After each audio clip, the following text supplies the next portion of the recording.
elendir başları, vatanın şanına kızı kuruşları. Arkada firdari bahtiyar yaşları, Rövşen gerçeğini kuruyor vatana.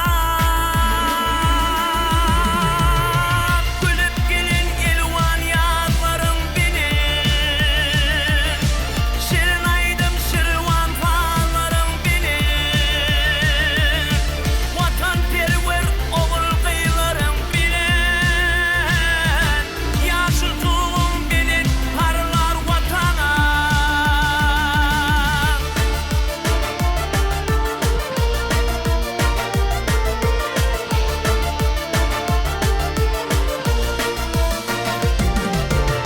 Maksatları marar tapıp kederler,